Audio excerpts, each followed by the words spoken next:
fateful error of American policy in the entire post-Cold War era. So the most fateful error, right? The other quote that I would like to use to start this discussion is by one of your lecturers who spoke a couple of days ago, and he is the director of Carnegie Moscow, Dmitry Trenin. He says that the fundamental error of Russian foreign policy since the mid-1990s has been the fixation on the problem of NATO expansion. So one person believes it is the most fateful error of US foreign policy, and the Russian scholar believes that it's the most fundamental error of Russian foreign policy to get so fixated on NATO expansion. So what is it? And why is NATO expansion so controversial? And I think we will talk more about it in question answer session. I would like to recommend a couple of things if you're interested in this issue that you can look at. Obviously, the electronic briefing books that I put on the readings in your website. I hope you look at them because we collected really very interesting documents, very revealing documents that show the hopes, the expectations, and the plans on both sides. But also there are some books you might want to consult. I think the single most important book to understand the NATO expansion is by James Goldgeier. The title of the book is not Whether, but When. And this book came out pretty long ago in the early 2000s. He was the first person to look at this issue. And the amazing thing about that research is that the decision to expand NATO was such an unlikely decision. When Goldgeier interviewed members of the Clinton administration, 95% of his interviewees at the time were against the expansion. 95% of the Clinton administration members were against the expansion. The two secretaries of defense, Les Aspin and Bill Perry, were against the expansion. Strobe Talbot initially was against the expansion. But in the end, the decision was made and NATO was expanded. So here shows the process, how this initially very unpopular decision over the opposition of the administration, over the opposition of most of the allies, but with deep and pretty passionate commitment by the president, became the reality in the mid-1990s.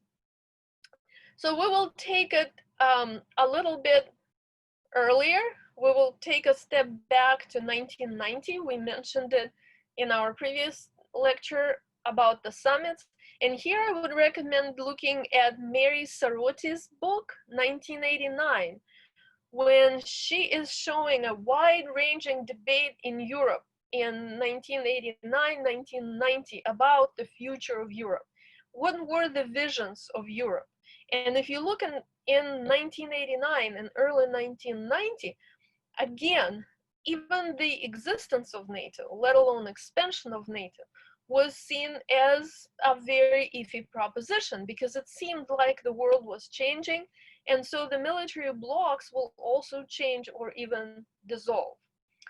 And one last article that I would love to mention, and I will add it to the reading list, is by Joshua Shifrinson about the promises that the United States made explicitly or implicitly to the Soviets regarding the expansion of NATO. And you probably heard that there is a big debate about, were there promises, were there assurances, were they broken, were they not broken, and who gave them? So very quickly, I will restate what I said in the previous lecture. Gorbachev had this vision of Europe called the common European home. So what it means is that now that the United States and the Soviet Union were no longer enemies, and the Soviet Union was transforming into a democratic new union, there was no place for confrontational military blocs. So these military blocs will gradually become political, then they will dissolve, and they would give their functions, again, over years, right, to CSC. CSC is Conference on Security and Cooperation in Europe. It was established in 1975 with the signing of the Helsinki Final Act, and it existed as a series of conferences. So in Gorbachev's vision, this was the integrative structure. It will become stronger, it will assimilate the functions of the blocs. And why was it so good? Because this organization already contained all the European countries and the United States and Canada and the Soviet Union. So this was already a functioning integrational structure, and he wanted to continue on that basis. It seemed that for a long time, a lot of European leaders and East European dissidents shared that view because they were wary of US dominance in Europe.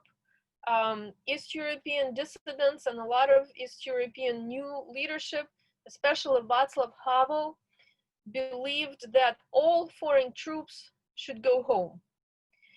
And there were some very strong assurances given by the Western leaders, not just by Baker, not just by Bush, to Gorbachev, that if Gorbachev agrees to German unification and NATO, basically if he agrees that NATO will exist and become stronger with the addition of East Germany and United Germany, then NATO will transform because there will be this new era in Europe. So while Gorbachev argued for his common European home while agreeing with German unification, he had a couple of very revealing exchanges with his American partners. In May 1990, he talked with Jim Baker in Moscow. And when Gorbachev again returned to his idea of the pan-European movement and pan-European security structures and common European home, Baker said a very interesting thing. He said, well, your common European home is a wonderful dream, but it's a dream. And NATO exists. NATO is a reality. And then that was very characteristic of kind of the US attitude.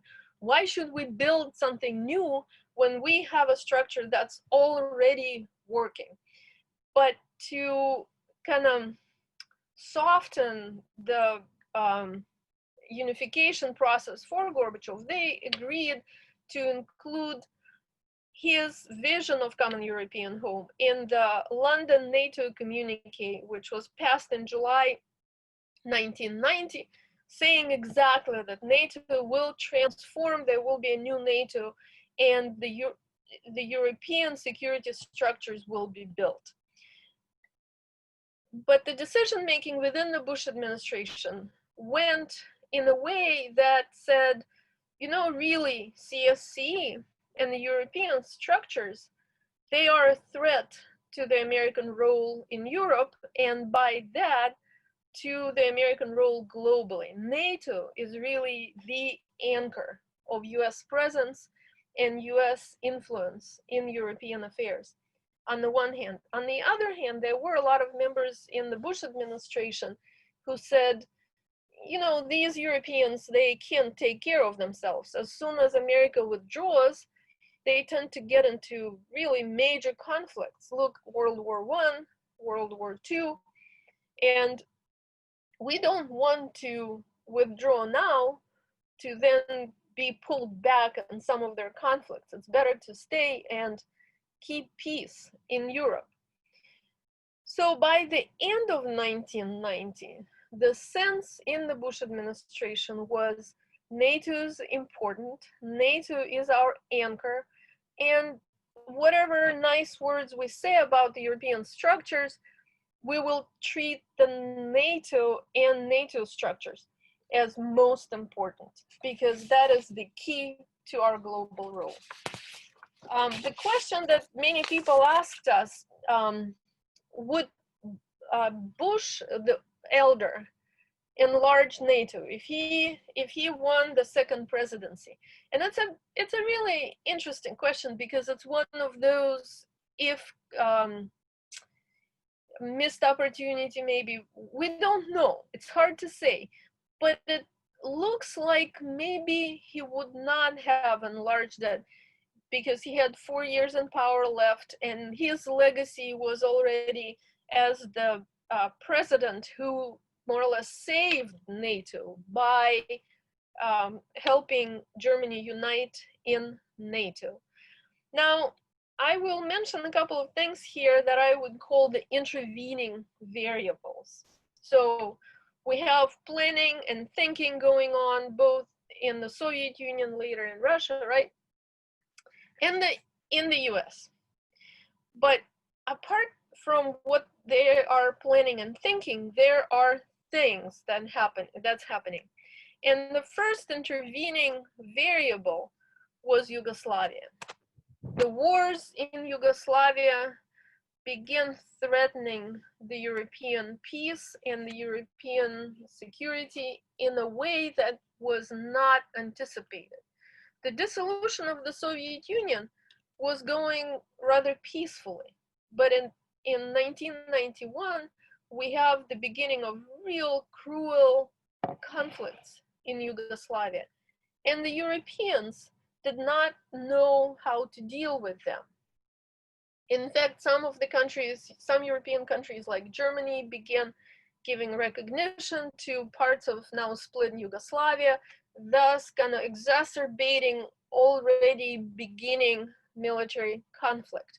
So while Europe is split about what to do in Yugoslavia and kind of paralyzed by its disagreements, the United States see a possibility, maybe a chance, to redefine the NATO mission and to bring peace to Yugoslavia. It's kind of like it almost is this phenomenon that supports the argument of those people in the Bush administration, like Cheney, who are saying, well, you know, these Europeans, they can take care of themselves. So look what's going on again.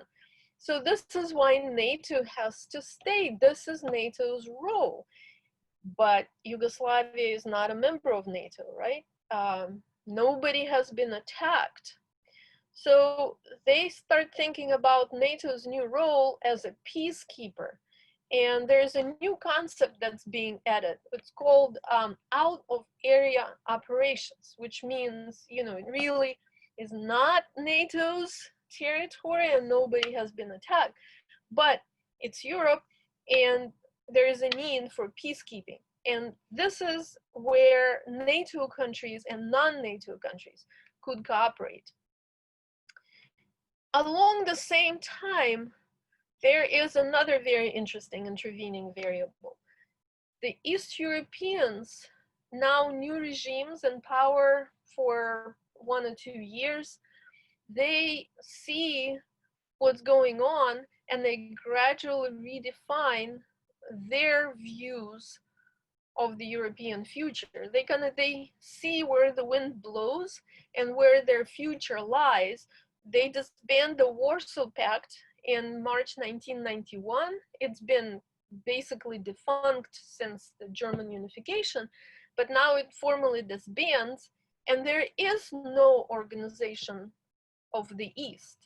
So rather than creating something else, they realized that their best bet is to join Western organizations, which is the beginning of the European Union, which is their top priority, and NATO. In this sense, the most interesting evolution is one of Václav Havel, the president of New Czechoslovakia, and then later after the Velvet Divorce of the Czech Republic. In early 1990, he comes to Washington and he gives a powerful speech in Congress calling for dissolution of both pacts, saying New Europe is not a place for military organizations. Without naming it, he essentially repeats Gorbachev's vision. And he asks the Americans to bring their boys home. And you know what happens? Congress gets up, and at that moment, when he asks to bring American boys home, people applaud to this proposal. Well, after that, President Bush expressed his surprise and his disappointment with Havel calling for dissolution of NATO and removal of the US forces. And he gave Havel a little lecture explaining why NATO is important, including important to the security of Eastern Europe. So that is another slight change that contributed greatly to later decision. Decision, of course, comes much later. And before the decision to expand NATO is reached in the United States, there is this very interesting period when the Yeltsin administration comes to power. So the Soviet Union falls apart, and Yeltsin, as the new leader of Russia, independent Russia, wants pretty much to follow Gorbachev's foreign policy, even though they were such personal enemies, political enemies. They had very different positions on the economic reform, on many issues of domestic politics. In foreign policy, Yeltsin's foreign policy is essentially the continuation of Gorbachev's foreign policy. And Yeltsin and people around him are initially concerned about possible NATO expansion. So they send delegations to NATO, and delegations report back that they meet with various NATO officials, including Secretary Werner, Manfred Werner, who says, no, we are not thinking of expanding NATO. Werner says to Yeltsin's delegation, I am personally against it. And in fact, the absolute majority, he says 13 out of 16 members of NATO are against expansion. So these delegations come home, report that to Yeltsin, say, well, no worries, nobody's thinking about expansion. And for these 2 to 3 years, from 1990 to early 1993, there is a certain honeymoon between Russia and NATO. And I recently studied this issue in the Russian archives. I really did not anticipate to find that there were so many joint events, delegations, that the Russians participated in NATO assembly, that top officials of NATO came to Russia all the time, met with top parliamentary leaders, with Yeltsin, with members of the administration, and everything was great. They talked about cooperation, they talked about Yugoslavia, they talked about, future integration, security integration of Europe. So this is unexpected, but in a way, it makes sense, because before NATO started enlarging, Russians were not concerned. They accepted the fact that NATO will stay.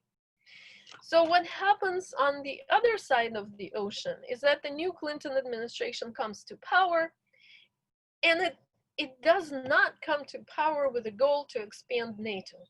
It's not a part of early conversations within the administration or electoral problem, not at all.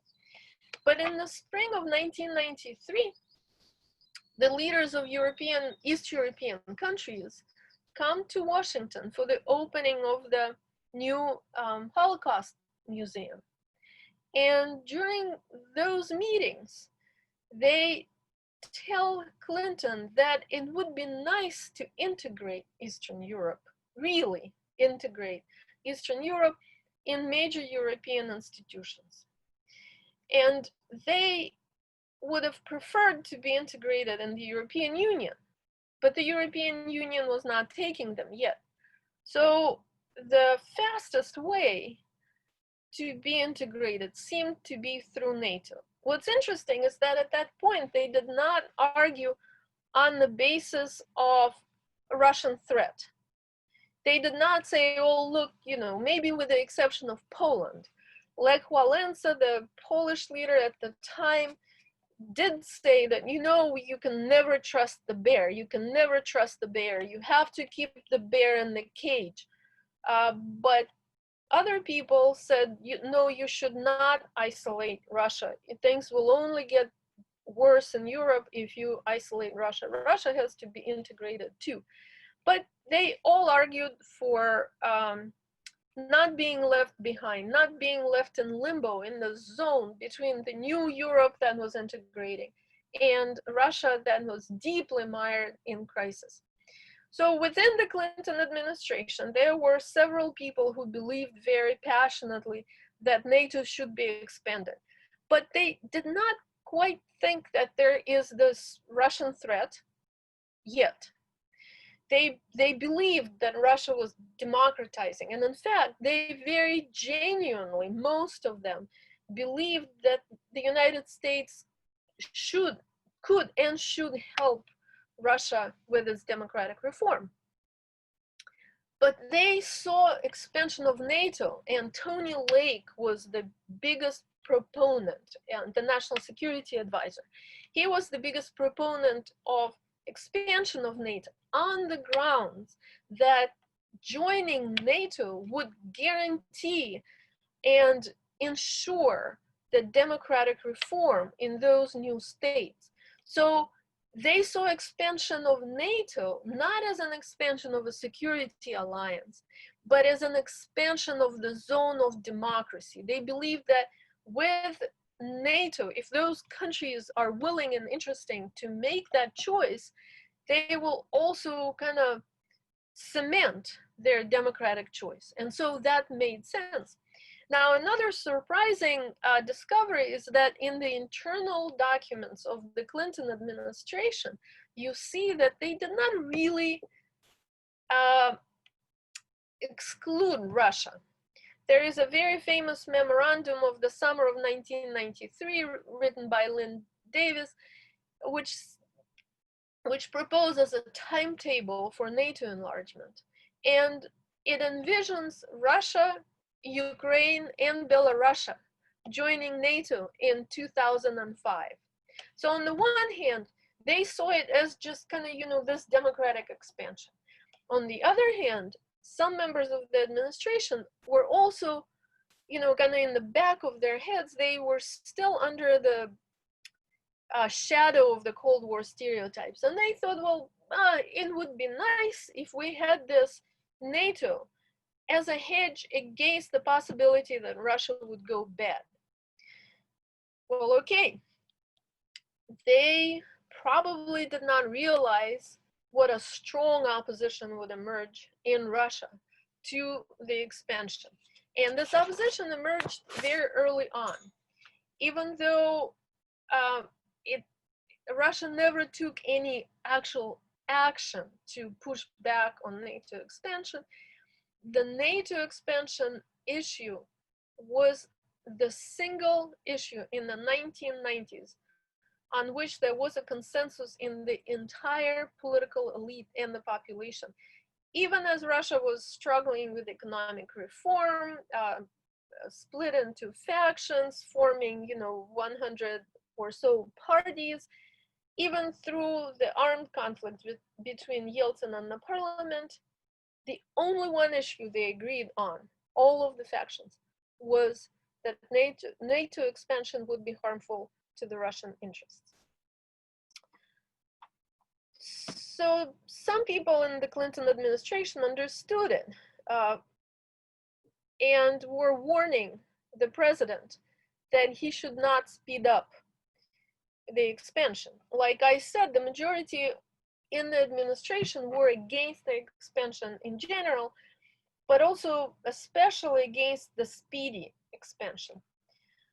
When Clinton, when Yeltsin went to Poland in August 1993, the issue of NATO expansion was raised openly, and Lech Walesa argued on the basis of the Helsinki Final Act, which stipulated that every country was free to join any alliance that it wanted.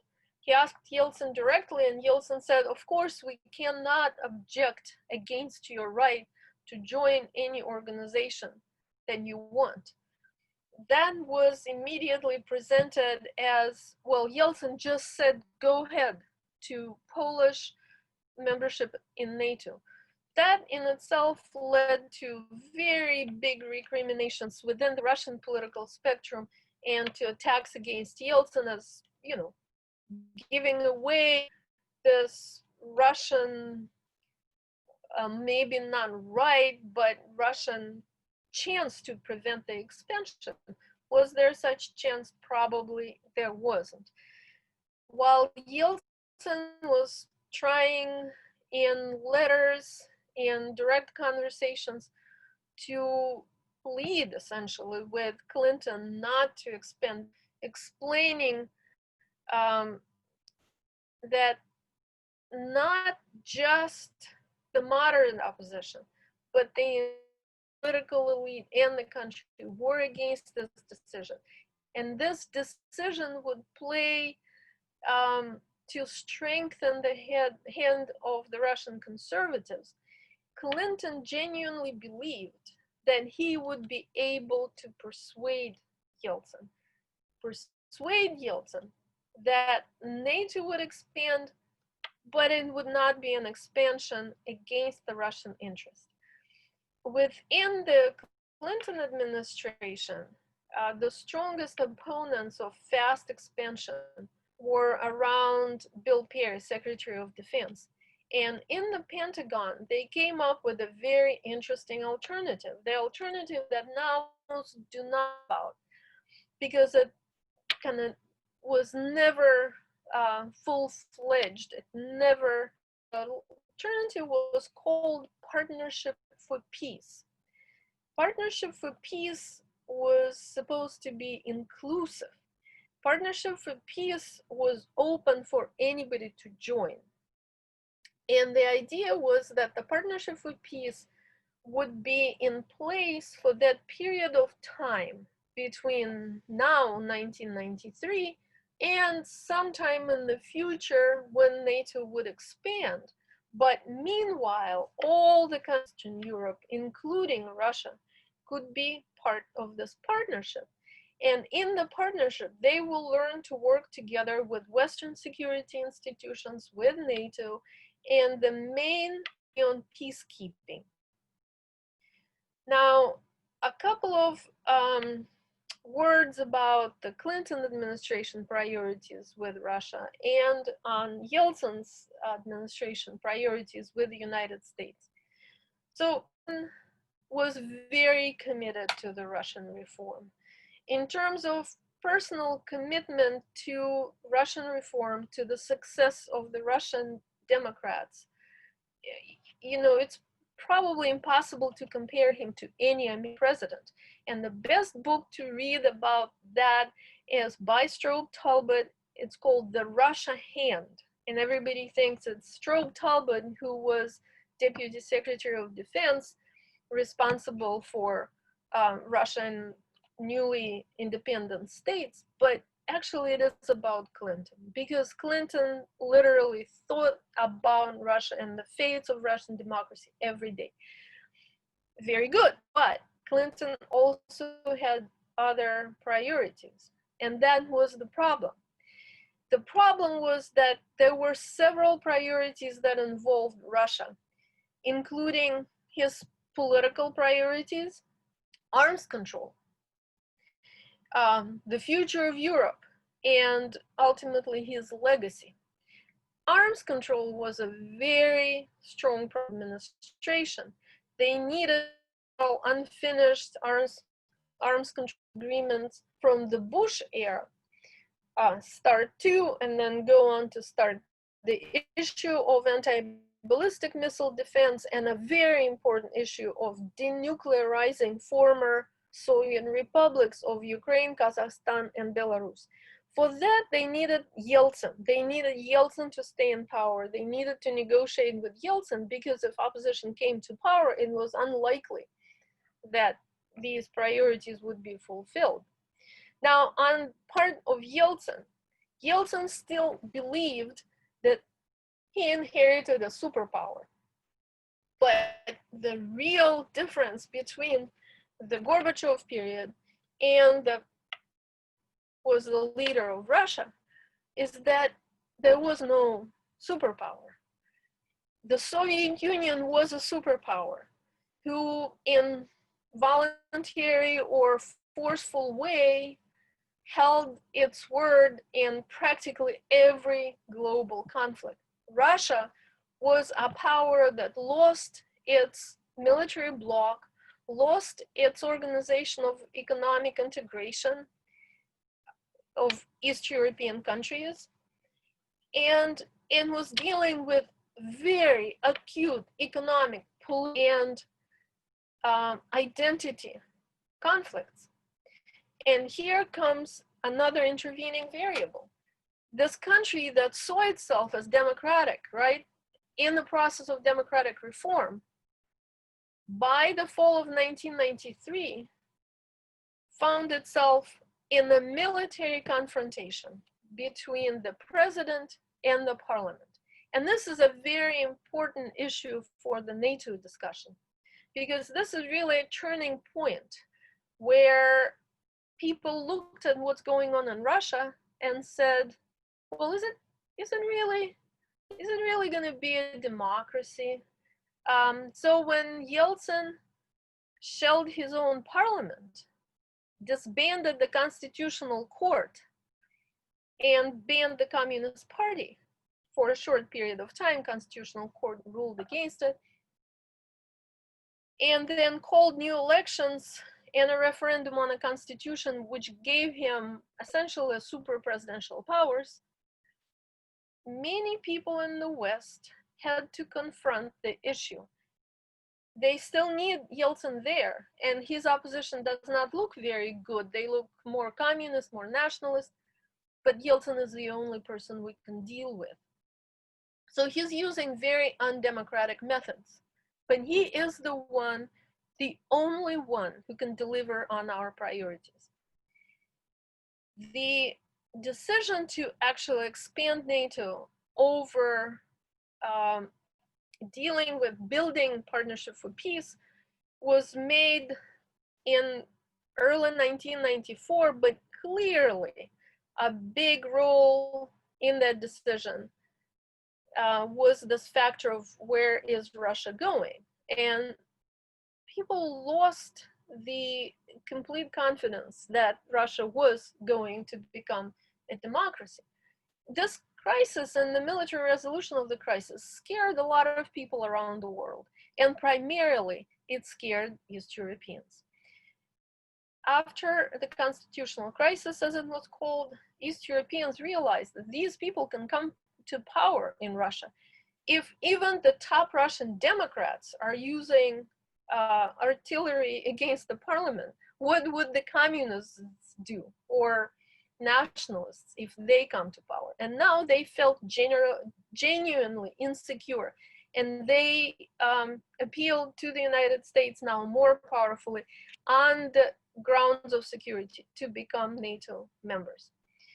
The Clinton administration, as I said, was still believing, still confident that they could persuade Yeltsin by offering him many other payoffs if Yeltsin accepted NATO expansion, or at least if Yeltsin accepted not so much NATO expansion, but if at least he could swallow it and not talk publicly negatively about it. So in October 1993, a very high-level US delegation came to Russia explaining to Yeltsin the benefits of the partnership, and very confusingly said that the Partnership for Peace was the alternative to NATO expansion, and that now they all will be working on the Partnership for Peace, and NATO will be somewhere out there in the future. And Yeltsin completely agreed to that. He actually said, well, this is brilliant. This is a stroke of genius. Tell Bill that our partnership will grow and grow. Bill Clinton came to Moscow a little later in January and said, the Partnership for Peace is the real thing now. NATO expansion will happen, but will happen in the future. When Clinton came to Moscow in May 1995 for the summit on the Victory Day, the 50th anniversary of the victory in World War II, he and Yeltsin achieved a deal, an understanding, where they both wanted to be reelected. And they understood that the issue of NATO was a very hot issue that could undermine them both in the elections. So the deal was that Clinton will not agree to NATO expansion, will not encourage NATO expansion, or even speak about it much publicly until after the Russian election of 1996. In return, Yeltsin will not publicly object to NATO expansion until that time and will sign the Partnership for Peace. And that was the deal that both sides kept. Yeltsin was reelected in 1996, and so was Clinton. And then the road to NATO expansion was open. There was another major effort in 1997 to persuade the Russians to agree to NATO expansion. By that time, the deal was essentially done. The Russians understood that NATO would expand no matter what, and they just were refusing to swallow it. They were refusing to sit quietly, and especially the opposition. So in 1996, 1997, the biggest single faction in the Russian Duma, in the parliament, was called the Anti-NATO Caucus. This is very unusual for the Russian parliament because in all these factions and groups, again, this was the only group that united people from all kinds of factions, except from the Yabloko party. But all they could do is express discontent. And this discontent and this opposition did not produce any practical results. So in 1997, NATO at its Madrid summit gave invitations to the first group of countries to join NATO. Hungary, Czech Republic, and Poland would be the first members, and they joined NATO as full members in 1999 as a gesture toward Russia, saying, okay, well, there will be tension, but at the same time, there will be a new upgrade Russia-NATO relationship. They signed a NATO-Russia charter, and a host of programs opened with the top office in Moscow and regional universities, which represented NATO. However, even that little improvement of relations between Russia and NATO after the first invitation to the new group of members was completely shattered by the fact that when the new members joined in early March 1999, by the end of March 1999, another major intervening variable happened, and that was the first operation of the new NATO, which was called Operation Allied Force, which was the bombing of Yugoslavia after strenuous objections by Russia and after Russian efforts to mediate then were rejected by NATO. So Russia felt betrayed because they felt that now Russia is out of Europe. And NATO, which was proclaiming itself to be a peaceful consultative organ, which would consult with Russia on security issues, used its alliance as a very first, very symbolic gesture against a Russian ally in Europe without consulting or even notifying Russia. So I will end here with the first round of NATO expansion. If you have questions about the second round of NATO expansion and Putin's position on that, and we can talk about that. But I think that this first round of NATO expansion against very strong opposition from Russia, kind of fulfilling the bad prophecy that Russia will be isolated and new lines will be drawn in Europe, I think it's a good place to end. And I just wanted to quote President Gorbachev, what he said in 2014 when he was asked about NATO expansion. Oh, I won't take time. I will quote him, but I right now lost the quote.